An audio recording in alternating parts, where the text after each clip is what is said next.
Donald Trump is not sane enough to remain serving in office. And before everybody heads to the comments and says some smart-ass thing that they think is clever, like, tell us something we don't know, or like, duh, you think? You're just now figuring that out? I've been saying it since he first came into office in January of 2017, okay? This is not new. I have not come to some epiphany here, finally realizing he's insane. I get it, but more importantly, you also get it. So let's keep the snarky comments aside because that's not useful right now. But what is useful, the reason I want to talk about this, even though I talk about it constantly, is because I want people to genuinely take a moment and actually think about how insane this man is.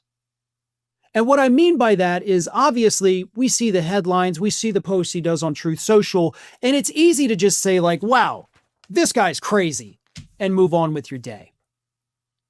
But that's not enough. It's not enough to just have that thought and then go about whatever conversation you're having, whatever task you're doing. We have to think about how crazy this man is. And what sparked me wanting to talk about this is the fact that Donald Trump, on several different days last week alone, had multiple different meltdowns, like all caps rants about just the dumbest things ever on social media. Okay, at one point, he's ranting about how NATO is a worthless piece of crap organization in response to the Danish prime minister reminding everybody, listen, we've got Greenland, we're in NATO, NATO's going to have our backs if somebody tries to do something to Greenland. And Trump goes berserk on social media, puts out this insanely long, most of it all caps, rant, none of which is based in reality. And I'm not even going to bother reading it. You want to read it? Check the link in the description. I got it there. Another one where he went after Somali immigrants in Minnesota and said, arrest them all. They are criminals. And then, of course, his rant against the Republican lawmakers who voted to rein in his war powers in the Senate. And he tries to cite the Constitution, not understanding that they actually do have the authority to do that, which he called unconstitutional. But he's crazy. I mean, he's genuinely not right in the head. And I'm not talking about the very likely dementia that he is suffering from. That's a whole different thing, right? That's a biological, neurological thing. I'm talking about the psychological. He has these manic mood swings, right? You never know what's going to happen to him. Like his own chief of staff, Susie Wiles, described him as the personality of an alcoholic. Okay, that's not good. In fact, it's probably one of the worst traits you could have as the leader of a country, because you never know which Donald Trump you're going to get. I mean, I really do think he has a severe personality disorder with the way he is. You might get happy dancing Trump who's making jokes and not being an a-hole, or you might get angry Trump that's swearing and cursing up on stage, calling everybody an enemy of the people. You don't know, because he's so manic. And again, that's a disorder. He can't tell fantasy from reality. He creates these fake scenarios in his brain, which also mental disorder, and he believes they're real. That's the part of it that's the disorder, because he believes these fantasies.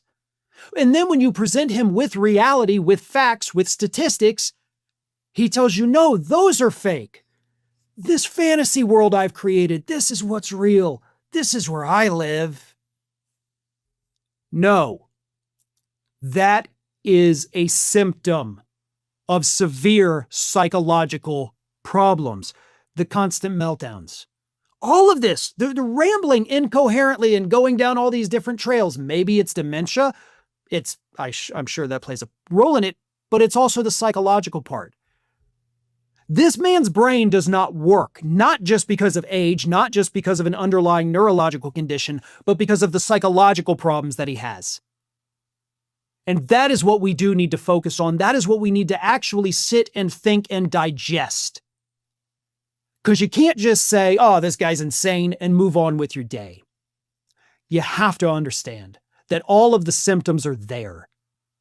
There is something deeply psychologically wrong with him that any other person in this country, if you exhibited the symptoms that Donald Trump does while you were at work, you'd have been fired. Honestly, you'd probably would have been put in a hospital if you behaved the way at your job as Trump does at his. You would be removed. And it's time for the 25th Amendment to be used to remove Trump. Not that it'll happen. It requires J.D. Vance and the cabinet to do it.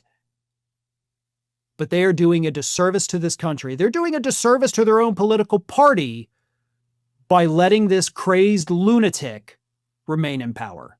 They have the ability to get rid of him because of his psychological problems. They're all just too cowardly to actually do it.